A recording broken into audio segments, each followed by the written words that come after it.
Dobrodošli v nadvse zanimivi, zelo mladostni oddaji na YouGoGo.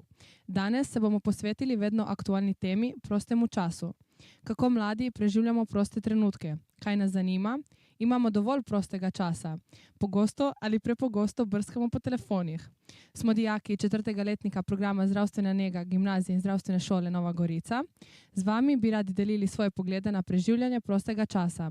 Govorili bomo o najljubših hobijih, športih, druženju s prijatelji in vsem tistem, kar sestavlja naš vsakdan.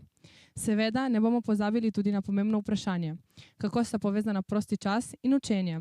Sem Dana Begovič, z mano pa so še Rene Humar, nogometaš novogoriškega nogometnega kluba Aljaž Ušaj, že vrsto let obiskuje glasbeno šolo in igra na kontrabas, Sara Bagon, ki svoj prosti čas rada posveti skrbi za starejše, ter Pija Černe, članica ekipe za prvo pomoč.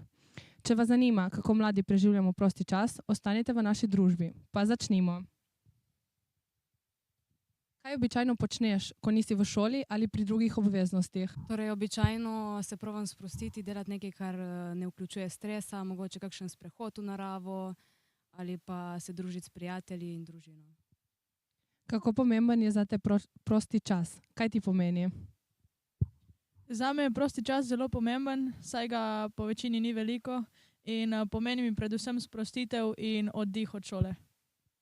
Tudi meni pogosto zmanjkuje prostega časa, saj ga veliko posvetim folklori in delu z mladimi v klubu. Vse to mi je sprostitev, je pa obenem tudi resno in odgovorno delo, zato se moram kar potruditi, da vse dobro teče. Rene, so zate treningi sprostitev ali delo? Ja, trening in tekme so kombinacija obojega. Moraš biti skoncentriran in tudi sproščen, da pač so rezultati res dobri. Aljaž, kaj pa glasbena šola? To je v bistvu šola, učenje, delo. Je tudi sprostitev? Zame je tudi sprostitev, ima tudi ko ene vrste šola, če ti je všeč delati z veseljem. Kako pa usklajujete šolske obveznosti in prosti čas?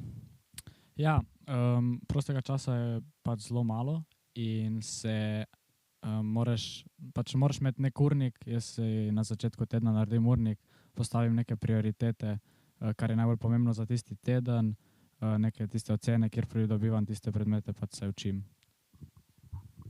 Ja, jaz približno isto, pač predem, kaj pišem katere teste pišem tistem tedni in se pač posvetim tistim predmetom. Ja, seveda je predvsem pomembna rutina, če pa kdaj to odpove, pa malo spontano improviziraš in veliko dobre volje in gre. Aljaž in Rene, imata kakšen nasvet za tiste, ki imajo težave pri usklajevanju šolskih obveznosti, šolskim delom in drugimi obveznostmi? Ja, če so te težave samo pri enem predmetu, je najboljše, da se zmeniš s profesorjem, ki te tisto uči. Če so pa na splošno težave in pač to se sigurno kdaj zgodi, upaš, da imaš fajn razrednika in se z njim vse zmeniš. Pač jaz rešujem tako, da če mi kdaj se spodrsne ali pa kaj, pač če pišem slabo test, se za naslednji test naučim dobro, da popravim. Kaj pa tehnologija? Pija, ali preživiš veliko časa na spletu ali si raje v naravi? Ja, na splošno preživim kar nekaj časa na spletu in na socialnih omrežjih. Se pa potrudim, da vključim nekako neko zdravo na zdrav način, da oboje, malo spleta, malo narave, da nisem samo na tehnologiji. Kaj pa ti, Aljaž? A porabiš veliko časa za brskanje po telefonu ali imaš kakšno drugo dejavnost, ki te sprošča? Porabim kar nekaj časa na telefonu, rad pač hodim ven v naravo s prijatelji. Kdor se vpiše na zdravstveno šolo, mora imeti močan čut za soljudi. V prostem času radi pomagate v skupnosti, v kateri živite. Sara, kako to izgleda? Ja, jaz v prostem času delam v domu za starejše občane, hodim tudi igrati kitaro v hišo dobre volje v Mirnu in tudi inštruiram mlajše otroke kitaro, ker pač to mi je res všeč. Prosti čas zapolnimo z različnimi dejavnostmi, ki nas bogatijo, osrečujejo, krepijo.